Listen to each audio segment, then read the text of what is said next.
Programa de opinión de producción nacional, con elementos de lenguaje, salud, sexo y violencia. Apto para todo público.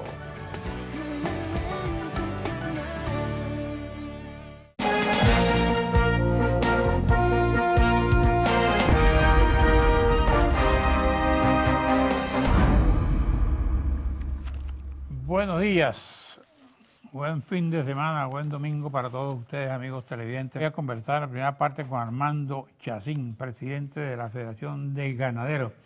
Él ha invitado porque en estos días ha estado muy en la noticia de gremio y oí hace poco a un vocero del gobierno que hablaba de que los ganaderos tenían que cuadrar con ellos o les quitaban la carne, ¿cómo era? La distribución de carne. Sí, de alguna forma. ¿Qué es lo que pasó ahí? Nosotros hemos mantenido una posición que no se tomó a los sectores cárnicos antes de hacer la primera gaceta y poner a 90 bolívares el kilo de la carne, ¿no? Yo creo que allí fue el error, no haber tomado en cuenta a los sectores cárnicos para haber ido a una gaceta. A pesar de que vivimos en un país hiperinflacionario, de alguna forma tratar de contribuir pues, y poner nuestros costos cada uno de la cadena de producción. Eso no fue posible, pusieron un precio en una gaceta, precio que no fue acordado por ningún sector. Y por supuesto que las gacetas tienen que ser clasificadas, o sea, debemos de clasificar la canal, si es tipo AA, A, B, C o D, y no fue clasificada solamente hasta hace poco que sacaron una providencia, después que sacaron el decreto, y por supuesto los cortes. En esa providencia también aparecen unos cortes de carne que dicen, 11 cortes de carne que dicen y van diciendo cuál es el precio de cada uno de los cortes. Pero habíamos quedado en algunas conversaciones de que iban a liberar los cortes que llaman parrilleros. Esto no ha sido posible que aparezcan en la Gaceta. Aparece el artículo 4 que debe ser revisado y nosotros estamos pidiendo que se revise, pues el carnicero de alguna forma es el que le da la cara a un funcionario de la SUNDE y que dice que queda a manos del funcionario de la SUNDE ver a ver cuáles van a ser los precios de los cortes que no están en esa gaceta básicamente ya plasmados. Entonces queda muy débil. Nosotros creemos que deben de decir exactamente cuáles son los cortes que son parrilleros. Estamos esperando esa nueva providencia de la gaceta para que eso sea aclarado. ¿Cuál es la diferencia entre el parrillero y la otra carne? Bueno, son cortes finos, cortes que de alguna manera se llaman de primera, el lomo de aguja, los lomitos y algunos tipos de cortes que son prácticamente cortes de restaurante o cortes para algún tipo de clasificado de personas, pero queda aproximadamente 2/3 de la canal que están allí en esos cortes que aparecen en la Gaceta o en la providencia de la Gaceta, claramente para expender al público la proteína que poca en este momento podemos aportar. Nosotros teníamos el 97% de la carne que se consumía en el país en la década de los 90, era hecha en Venezuela, y por hoy tenemos alrededor del 40%, y eso de alguna forma preocupa porque ha desaparecido el pollo, ha desaparecido el cerdo, y solamente estamos nosotros aportando la poca proteína animal que nosotros tenemos en Venezuela. Ahora, en este momento, ¿cuál es el consumo? ¿Cuánto es el consumo de carne? Nosotros estamos en un rango alrededor de entre 5 y 7, llegamos a tener alrededor de 24 kilos per cápita. Nosotros creemos que hay que construir allí básicamente lo que falta para el venezolano, pero de alguna forma también hay que decir que la carne más económica que hay en Latinoamérica es la que existe en Venezuela, y por supuesto la leche. Única y exclusivamente que el ciudadano venezolano no tiene poder adquisitivo debido a malas políticas económicas que hasta ahora no han podido levantar el nivel de vida de cada uno de los ciudadanos. Tú hablabas de la carne parrillera, ¿no? Sí, ellos lo llaman cortes parrilleros, pero son los lomos finos, o sea, todo lo que es usado para restaurantes, o lo que estamos llamando punta trasera, ese tipo de cortes que de alguna forma buscan algunas personas que les gusta comer una buena carne. Yo te preguntara en este momento, ¿cuál es la situación del gremio? La situación del gremio no escapa a lo que está pasando en el país. Nosotros estamos sobreviviendo al igual que cualquier ciudadano, cualquier sector económico. Nosotros en esa estructura, en ese precio que estuvo, no tenemos la posibilidad de mantener nuestras estructuras de costos. Sin embargo, sobrevivimos gracias a que hemos dejado de hacer trabajos para proyectar mayor cantidad de producto al mercado. No tenemos cómo financiar esa política de poder nosotros aportar más leche y más carne al país. Hemos dejado de hacer básicamente lo que son infraestructuras y maquinarias, equipos, lo que se tiene que hacer para poderla mantener activa. O sea, se ha dejado de hacer mantenimiento a ese tipo de cosas y nos estamos comiendo ese moviente. Cada día hay menos carne porque tenemos que pagar los mismos compromisos y, por supuesto, la carne que nosotros estamos sacando de nuestras unidades de producción no da para pagar los gastos. Sin embargo, bueno, seguimos aportando al país y la vía es que nosotros podamos construir lo que se necesita, que son 10 millones de litros de leche y alrededor de 20 kilos de carne que le hacen falta al venezolano per cápita. Ustedes dicen, según vi por ahí, que los precios de la carne no cubren los costos de producción. ¿Es así? Vamos a un receso, regresamos.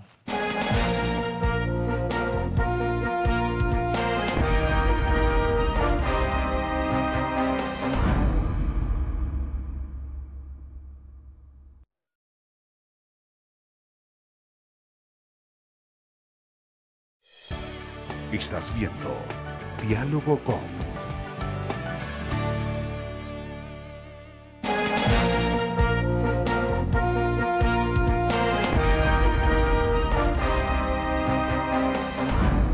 Usted ha dicho que los precios de la carne no cubren los costos de producción. Ustedes están trabajando a pérdida. Totalmente, lo venimos diciendo y lo venimos sosteniendo con números, ¿no? La mayor parte de nuestros insumos los compramos a precios internacionales en el mercado negro y con dólar negro. ¿Qué tipo de insumos concretamente? Estamos hablando prácticamente desde el alimento concentrado hasta una tuerca para un tractor. El aceite que se utiliza para la maquinaria agrícola, de alguna forma no está producido y no se consigue el venezolano ni en Venezuela. Lo único que quizás salga un poco de la visión internacional son los sueldos y los salarios, ¿no? Pero entonces se nos encamisa a una realidad económica de un país que de alguna forma no es el que es. Nosotros no tenemos acceso a poder comprar semilla de pasto si no son a precios internacionales, etcétera, etcétera. La mayoría de nuestros insumos están allí, lo podemos tener en una larga lista, incluyendo las vacunas, incluyendo los biológicos, ¿no? Entonces, de alguna forma no podemos nosotros obtener nuestras unidades de producción si no estamos vendiendo nuestras vacas para que de alguna forma podamos sostener lo poco que va quedando. Poco a poco hemos ido desmontando un aparato productivo desde que empezó la política de expropiación y que de alguna forma esa carne hoy en día hace falta en el país. Estamos hablando de más de 3 millones de hectáreas expropiadas que producían alimentos y carne para nuestra Venezuela y que hoy en día no están aportándose a los anaqueles de las carnicerías y de los supermercados. ¿Las fincas expropiadas entonces no están trabajando?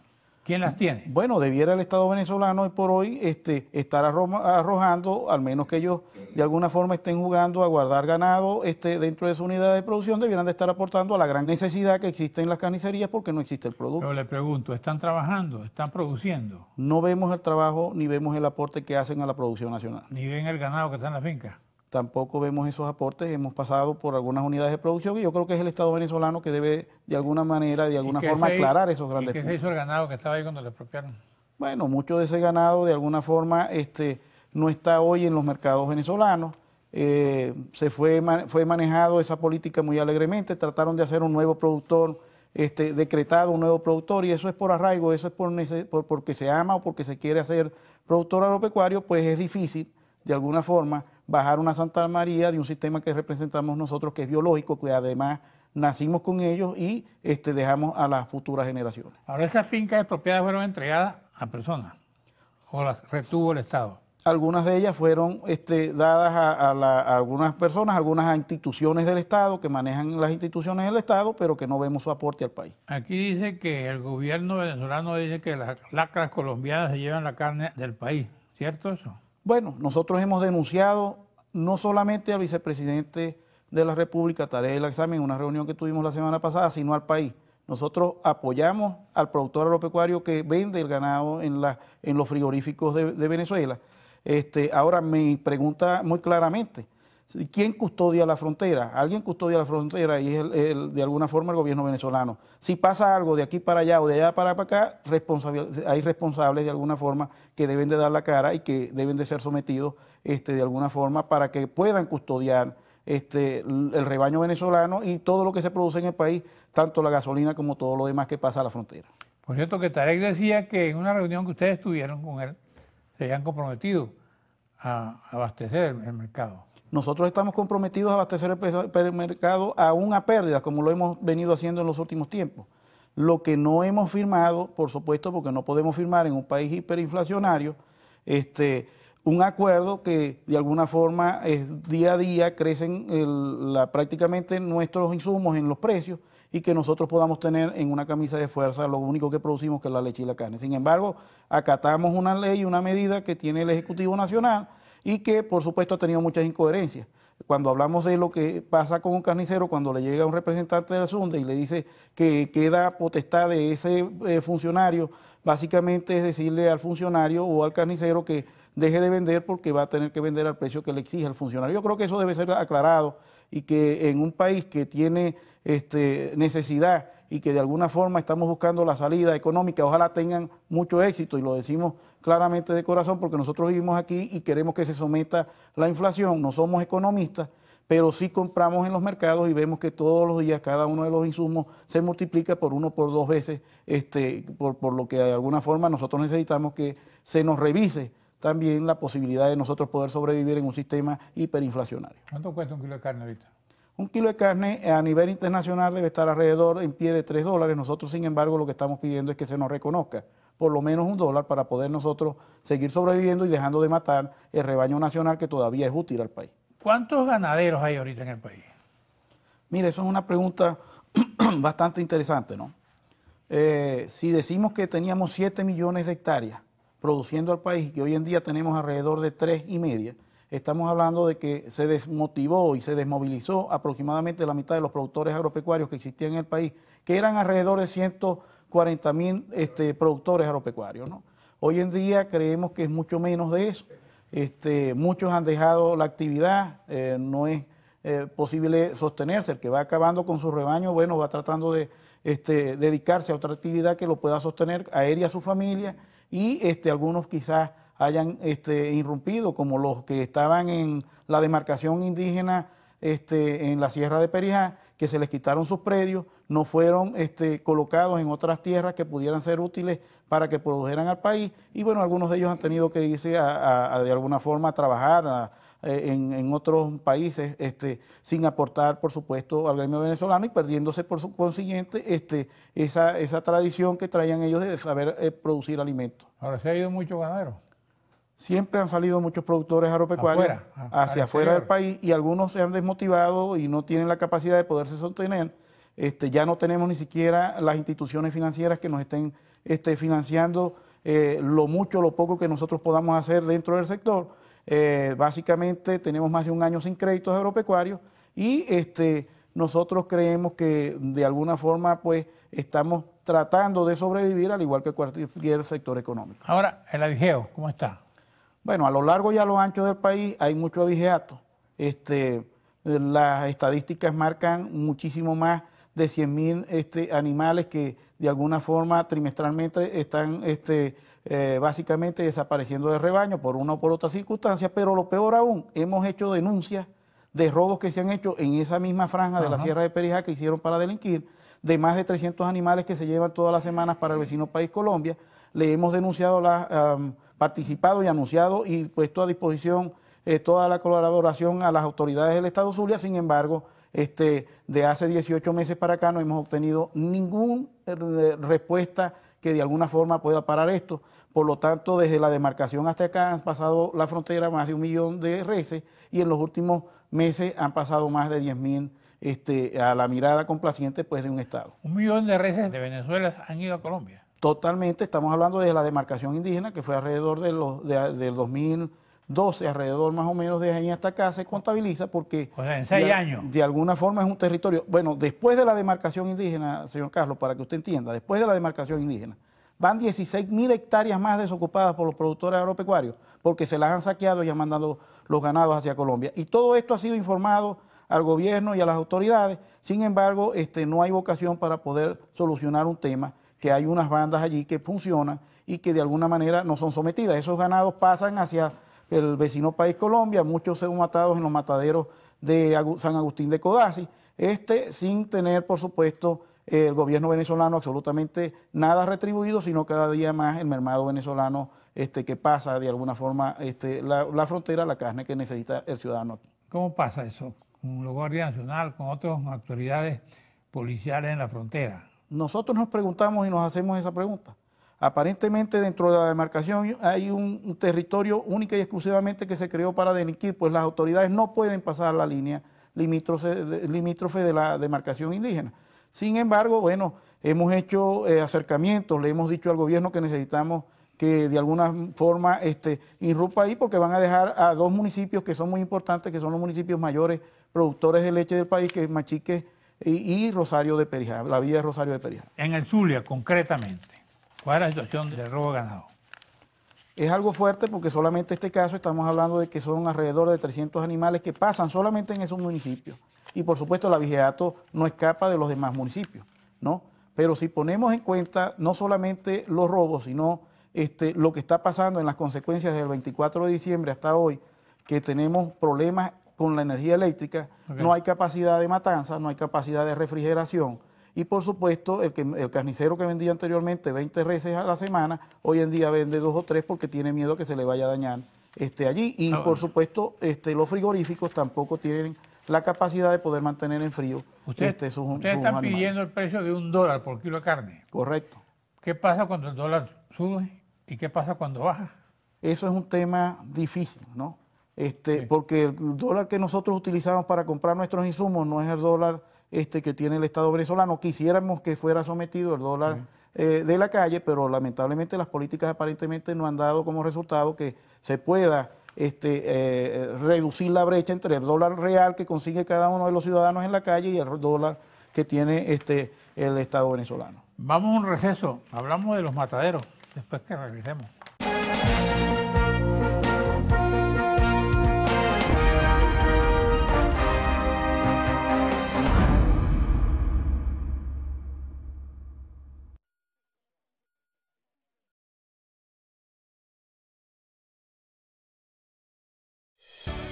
Estás viendo Diálogo con.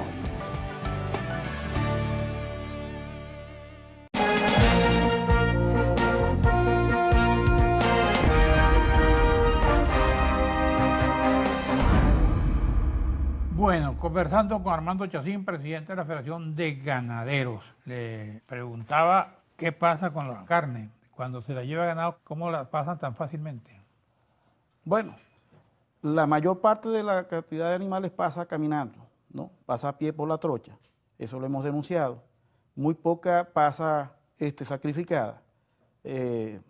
Creo que los mataderos, hasta los momentos, los que conocemos nosotros son mataderos serios, igual que productores serios que arrojan a los mataderos. Y creemos que la carne va más que toda arriada por la frontera, por lo tanto está a la vista. Y yo creo que los dispositivos de seguridad no funcionan, pero si hablamos de lo que pasa con la carne o por qué no llega la carne a Caracas. Yo te decía de los mataderos, ¿cómo coordinan ustedes con los mataderos? Nosotros vamos a nuestros compradores habituales en una cadena. Ellos de alguna forma, no todos arrojan al matadero, algunos venden a particulares o a carnicerías. Ellos, las salas de matanza, ofrecen el servicio de matanza, cobran por ello y después son distribuidas muchas por los mayoristas o algunas por particulares y va hacia las carnicerías. Eso es más o menos el proceso de que lleguen a la carnicería. Pero si vemos de alguna forma que nos preocupa y quisiera tomar un momentico este espacio para hacerlo. Adelante. Vemos como 4 estados que son los que de alguna forma arrojan la carne, como Apure, Barinas, Guárico y Zulia, están prácticamente comprometidos poder arrimar el animal hacia los centros poblados. Por ejemplo, Apure, Barinas y Guárico le cobran a los productores agropecuarios, le quitan a los productores agropecuarios, no es que le cobran, sino que le quitan a los productores agropecuarios el 10% de su producto. Si traen 10 quesos, uno tienen que dejarlo. Si traen 10 vacas, uno tiene que dejarlo. ¿Se lo dejan a quién? A la gobernación y algunos alcaldes que están en los municipios. Eso es inconstitucional, es ilegal y se lo hemos dicho al gobierno nacional. Y me dice que también en la alcabala de pronto dejan a otros. Por supuesto. Entonces van 16 o 18 alcabalas fijas más 10 o 12 móviles. Por supuesto el consumidor final termina pagando un alto costo por los productos que de alguna forma es imposible. Nosotros creemos que debe ser revisado esa política. Por ejemplo, en la gobernación, ustedes dan tantos kilos, ¿se los pagan? No, los productores agropecuarios ni siquiera se les cancela y tampoco se sabe a dónde va a ir esa carne ni ese queso. ¿Y eso ocurre también en las alcabalas? Bueno, en las alcabalas es prácticamente un porcentaje muy mínimo, o sea, estamos hablando de, bueno, que quieren algo, quieren un pedazo de queso, algo de crema, o etcétera, etcétera. No es un diezmo exactamente, pero bueno, siempre se paga, porque son muchas alcabalas, siempre se paga una parte muy importante. ¿Qué otra cosa tiene que decir? Bueno, que nosotros estamos a la espera de construir una política que satisfaga las necesidades del venezolano. Aquí están los productores agropecuarios del país, dispuestos a todo lo que tengan que hacer con el gobierno, pero que de alguna forma se les reconozcan sus costos para que nosotros podamos emprender la verdadera política de Venezuela. Se ha desmontado y nosotros lo hemos venido diciendo a lo largo de los años lo que va a pasar y las consecuencias de alguna manera que no tenga el venezolano carne y leche en Venezuela, por supuesto, es una gran referencia a lo que no se debe de hacer. Yo creo que lo más importante es que hay una guerra que de verdad debemos nosotros dar la batalla, y somos la primera línea de los productores agropecuarios, que es la guerra al hambre. O sea que ustedes no están en la guerra económica. Nosotros no conocemos de eso, nosotros conocemos de lo que se hace en el campo y le podemos dar una amplia reseña y nuestros grandes conocimientos a los actores que hoy en día de alguna forma tienen que ver en la producción de alimentos del país, que de alguna forma están allí en el gobierno nacional, sin ninguna visión, sin ninguna cosa, solamente que nosotros podamos sobrevivir y que el ciudadano venezolano tenga sus productos en cantidades como normalmente era. ¿Usted insinúa que quienes ejercen el control no están preparados para revisar la producción de carne o revisar la actividad de los ganaderos? Bueno, lamentablemente los números dicen que no se han tomado las medidas que se tienen que tomar.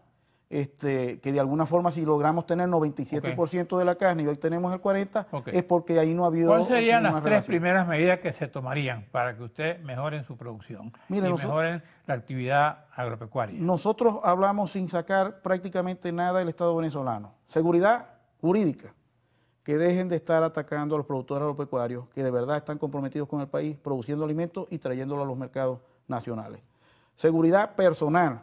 Hoy por hoy los productores agropecuarios vamos con Dios y la Virgen del Carmen, en el caso mío que soy devoto a ella, a nuestras unidades de producción íngremos, porque ni siquiera tenemos acceso a un permiso de porte de armas. Y número 3, que se mantenga el rebaño sano, que nos dejen traer nuestras medicinas, nuestros productos y que de verdad podamos nosotros vacunar para que con eso solamente esas tres cosas, en menos de un año nosotros podremos tener un incremento importante alrededor de un 20%. Estamos terminando el programa. ¿Se acabaron las vacunas? Se consiguen muy pocas por los mercados negros, muchos tienen que pasar la frontera. Yo digo las vacunas que paga el ganadero para que los dejen quietos. Cómo no, esas no se han acabado, esas todavía están vigentes. Hay ciudades muchísimo más graves que las de nosotros, ha bajado lo que son los secuestros, pero las vacunas no, eso es un negocio. Y que de alguna forma el Estado venezolano no ha podido someter a las mafias y que bueno, nos toca a los que estamos en primera línea de alguna manera mantenernos allí. Yo creo que hoy por hoy un productor agropecuario que se mantiene en la frontera con cualquier cantidad de grupos allí que delinquen en el país, hay que hacerle básicamente, yo creo que es un héroe que yo creo que se debe reconocer, pues es difícil y de alguna forma el que quiera saber, nosotros lo invitamos a que viva la realidad del país, lo invitamos a la frontera del país, lo invitamos para que conozcan de realidad y de la verdad de cada uno de los productores venezolanos. Ahora, esa mafia deben tener conexiones en Venezuela, si son colombianas, o tienen que tener conexiones aquí mismo con otros productores. Ahí hay de todo. Nosotros no ocultamos la realidad. Eso es prácticamente el panorama, ¿no? A lo largo y a lo ancho de la frontera. Allá hay cualquier cantidad de insurgentes, cualquier cantidad de personas que delinquen, grupos que se han hecho ya prácticamente unas mafias, y que bueno, están ahí, y que el Estado venezolano sabe que están ahí, y que no ha combatido suficientemente. ¿No lo que llaman los paramilitares? Bueno, yo de verdad no les pongo nombres, para nosotros como normal somos delincuentes, lo importante es que están ahí y que los productores agropecuarios han tenido que convivir, porque el Estado venezolano no ha tenido la suficiente manera y visión de dejar un país totalmente sano y que podamos nosotros los venezolanos andar a lo largo y a lo ancho sin que tengamos miedo y que sin que podamos correr riesgo con nuestra familia. Cuando usted dice que los productores han tenido que convivir, ¿significa que ustedes comparten utilidades con ellos? No, no exactamente. Convivir es saber que están allí, ellos reconocer que nosotros estamos allí y nosotros reconocer que están en el mismo ámbito. Ok. Bueno, y está. ¿Cuánto aspiran ustedes para un litro de leche? Nosotros en el litro de leche tenemos también las medidas. A lo mismo lo ponemos internacionalmente. ¿Un dólar? No, jamás. Ah. Un litro de leche a niveles internacionales está costando alrededor de 40 centavos de dólar y nosotros tenemos 8 centavos de dólar. La realidad es que nos den por lo menos algo justo para que nosotros podamos avanzar. De lo contrario, lo primero que va a morir en el campo en este momento en la ganadería va a ser la leche y eso es en corto tiempo. No creemos que tenga la capacidad de poder durar ni siquiera el resto del año. ¿La producción de leche ha aumentado o ha disminuido? Totalmente ha disminuido. Nosotros, ¿En qué porcentaje? Nosotros necesitamos 10 millones de litros de leche al día y tenemos alrededor de 4 millones de litros de leche al día y bajando la producción. Bueno, queda un minuto para que se dirija a su gente y diga lo que siente. Bueno, yo lo que siento de verdad es que esta generación debe hacer un aporte importante al país y que nosotros tenemos un compromiso, pero que de verdad solamente el sector productivo es imposible de que pueda asumir esa sola responsabilidad. Necesitamos la garantía del gobierno nacional a que nos dé seguridad jurídica, seguridad personal y que nos podamos reunir para que podamos avanzar y construir 6 millones de litros de leche al día que hacen falta y 20 kilos de carne que le hacen falta per cápita a cada uno de los ciudadanos. Eso es todo, es un aporte, es una señal, nosotros estamos dispuestos, lo podemos hacer, tenemos más de 30 millones de tierra para la producción de alimentos y que creemos nosotros que podemos vender no solamente alimentos para los venezolanos, sino de alguna forma traer divisas cuando tengamos saciadas las necesidades dentro de nuestro territorio. ¿Usted viene de familia ganadera? Totalmente. Nosotros venimos de familia ganadera y mis hermanos y toda la familia viene de ahí. ¿Sus padres vivieron la misma situación? Bueno, siempre estuvieron de alguna forma algunas inconformidades, pero difícil esta situación que estamos enfrentando en este momento, donde no tenemos acceso a conversar diáfanamente. ¿Y ustedes no han hablado con el gobierno, pues? Poco, pero hemos hablado, lamentablemente no hemos tenido ese acercamiento como es debido para que construyamos, no para que nos regalen, nosotros no estamos pidiendo que nos regalen, sino que contribuir. Nosotros tenemos la necesidad de contribuir y de poner en marcha nuestros proyectos para que el ciudadano venezolano no ande deambulando buscando En alimentos. el pasado los ministerios de Agricultura tenían una dirección de ganadería que se ocupaba de los problemas específicos de los ganaderos. ¿Ustedes tienen con quién interlocutores a ese nivel? En este momento de la semana pasada para acá, tenemos con el ministro de Agricultura y Tierra unas relaciones, esperamos que sean más amplias y que de alguna forma puedan contribuir en este momento, pero anteriormente absolutamente no. Bueno, gracias a Armando Chacín, presidente de la Federación de Ganaderos. Gracias a usted, amigos televidentes. Nos veremos aquí en la próxima parte.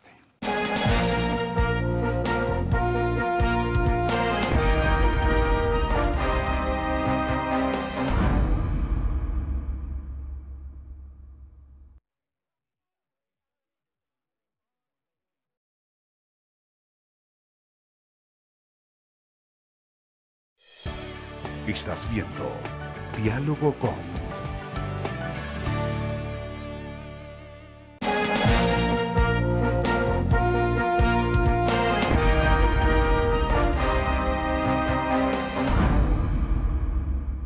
Bueno, ahora voy a conversar con Nancy Hernández.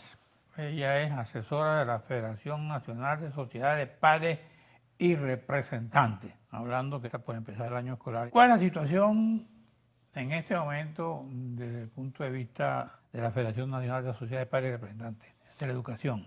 Bueno, buenos días, don Carlos, de verdad mucho gusto y gracias por la invitación. La situación que se presenta en general para la educación y para el país y particularmente para la familia venezolana en estos momentos es de una gran incertidumbre, de unas expectativas que no se cumplen y de una incertidumbre no hacia lo positivo, sino hacia lo negativo. Vamos a comenzar un año escolar, sí lo comenzamos en muchísimos planteles con una situación sumamente difícil. Por ejemplo, en este momento nosotros no sabemos, en el caso del 80% de nuestra planta educativa que corresponde a escuelas oficiales, cuál es la situación en la infraestructura. Y lo último que acaba de señalar el Ministerio de Educación es que el fin de semana antes de que comiencen las clases, es decir, el 15 y 16 de septiembre, están llamando a la comunidad educativa, a que reparen y acondicionen las instituciones educativas. cuando eso es tarea del Ministerio de Educación, es tarea de FED, es tarea de las propias direcciones del Ministerio, de tener un programa de mantenimiento mayor en época de vacaciones escolares, y evidentemente con este anuncio del nuevo ministro no se ha cumplido esa meta. Eso en cuanto a infraestructura. No sabemos si el programa de alimentación escolar va a comenzar a funcionar. Los niños van a la escuela desde el primer día de clase, no pueden esperar al mes de octubre o mediados de octubre o el mes de noviembre a que comience a funcionar el programa de alimentación escolar, como ha sido reiterado ese retraso durante por lo menos los últimos 5 años. Y en el caso de la situación de la educación privada es todavía mucho más grave.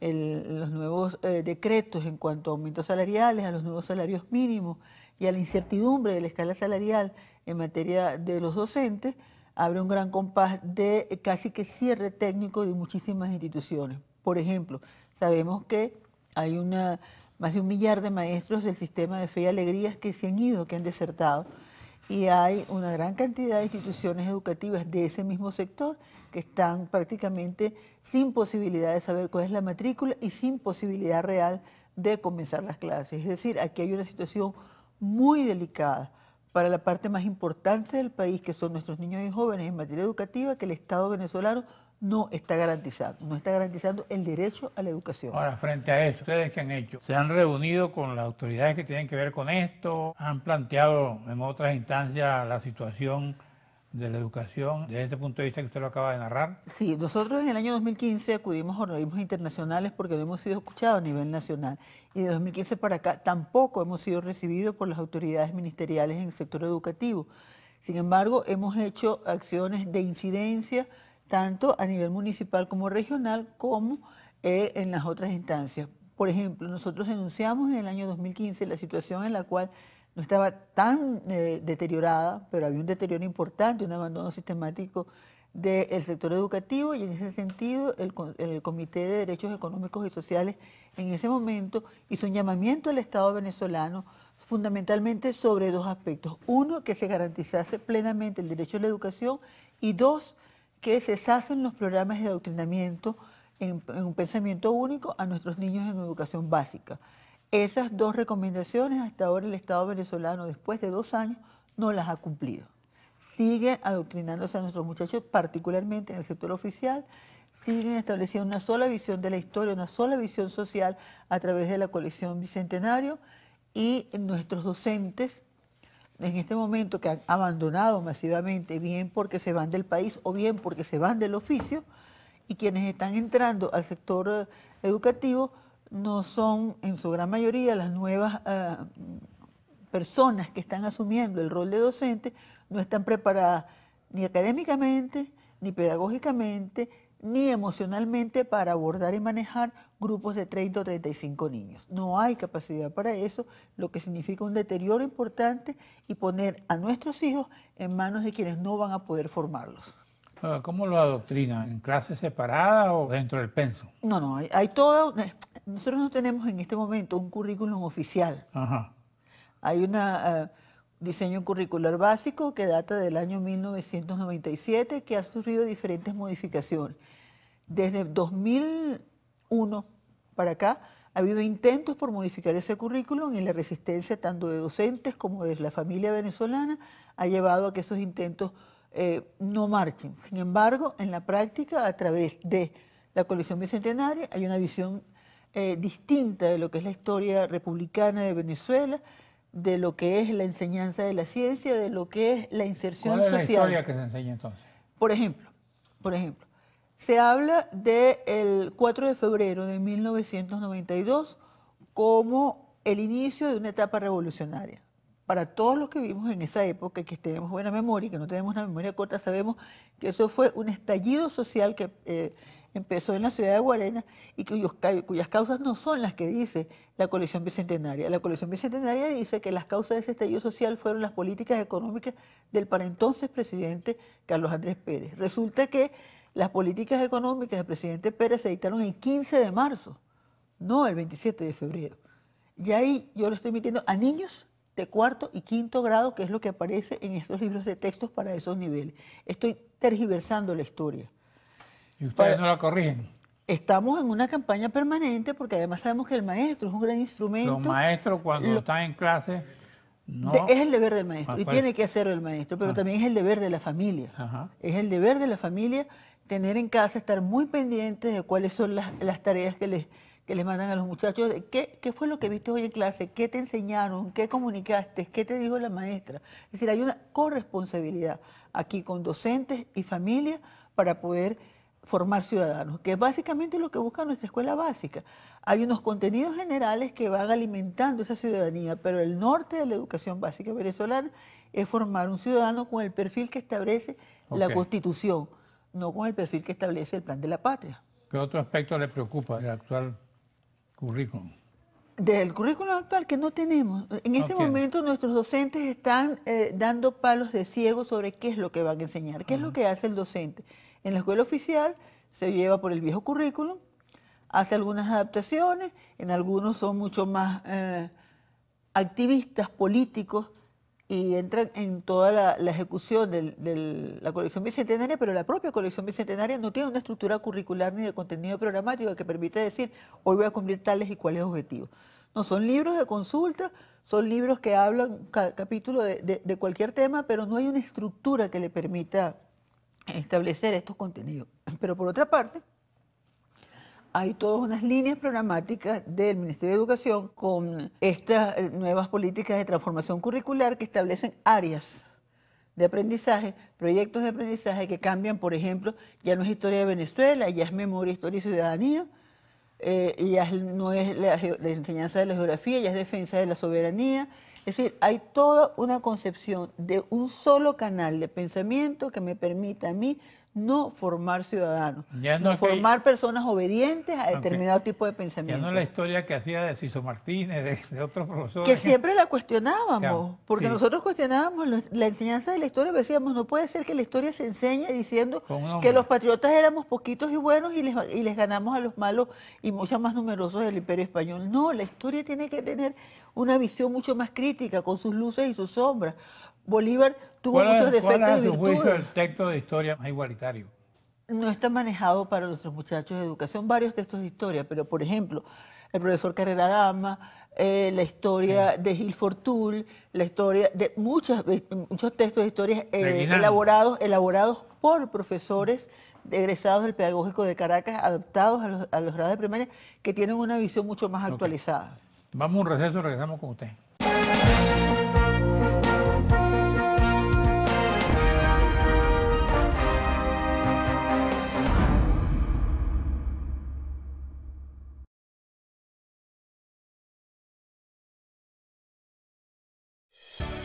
Estás viendo Diálogo con...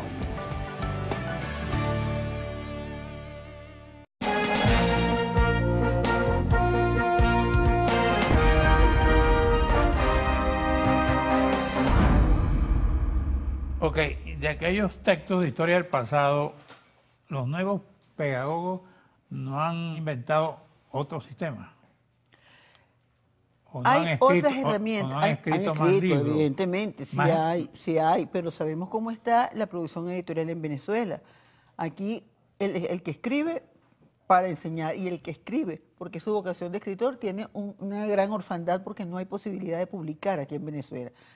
El gobierno nacional tiene un monopolio sobre la edición y lo único que se edita para las instituciones oficiales, que repito, es el 80% de la población venezolana que tienen las escuelas oficiales, es la colección bicentenaria. Y en muchísimos casos está prohibido inconstitucionalmente otros libros de consulta. ¿Y por qué digo constitucional? Porque nuestra Constitución, en su artículo 102, establece que nuestros muchachos, la educación debe estar basada en la formación y el respeto a todas las corrientes de pensamiento. Tenemos que enseñar las diferentes visiones y al final del día, autónoma, independiente y libremente, el venezolano que sale de educación básica debe escoger su destino. Pero lo que yo le digo, antes, por ejemplo, usted estudiaba y le decían, cómprese este libro que es de fulano de tal. Ahora le dicen, cómprese un libro que es el texto de historia oficial, que aprueba el ministerio. Es que ahora ni siquiera existe la comisión de revisión académica para los textos.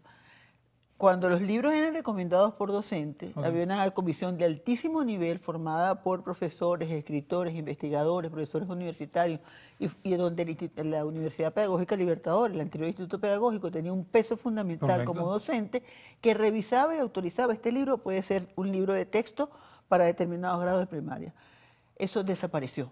Y desapareció no hace 5 años, desapareció hace aproximadamente 15 años. Bueno, aquí dice que FENASOPADE, deserción de profesores, enciende alerta roja en universidades. ¿Eso tiene que ver con ustedes también? Bueno, ¿qué pasa con nuestras universidades? En nuestras universidades se forman, y particularmente, repito, en las universidades que tienen escuela de educación, como la Universidad del Sur, la Universidad de Carabobo, la Universidad Central y la Universidad de la Educación, que es la Universidad Pedagógica Experimental Libertador. Los profesores que están allí están formando... Eso es lo que era el Instituto Pedagógico. Lo que era, pero ahora todos esos institutos pedagógicos se conformaron en la UPEL. Y la UPEL tiene núcleos en todos los estados del país, en todos, hasta en el Amazonas. Ahora bien, esos profesores son los formadores de nuestros formadores, son los que están formando a quienes van a formar a nuestros muchachos.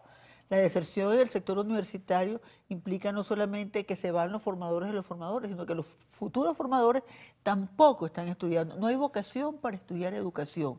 Son escasísimos los muchachos que están ingresando a hacer carrera docente desde los primeros años de la universidad. Y cuando lo hacen como una carrera puente. Es decir, yo estudio filosofía y letras, o estudio castellano y literatura, o estudio ciencias sociales, para terminar de graduarme, o comenzando a estudiar, me voy para otra carrera, o me gradúo y hago otra carrera, pero no voy a ser docente. Y aquí hace falta muchísimos docentes en Venezuela. Nosotros tenemos una gran carencia de docentes. Se ha ido mucho, ¿no? Mucho, y además están altamente cotizados en otros países porque saben la calidad de formación que tienen los docentes venezolanos. Ustedes hablan que la diferencia entre una institución pública y la privada es abismal. ¿Por qué dicen eso? Porque nosotros tenemos 2 tipos, o quizás hasta 3 tipos de educación en este momento. Nosotros tenemos lo que en algún momento un exministro de Educación llamó de las islas de la excelencia.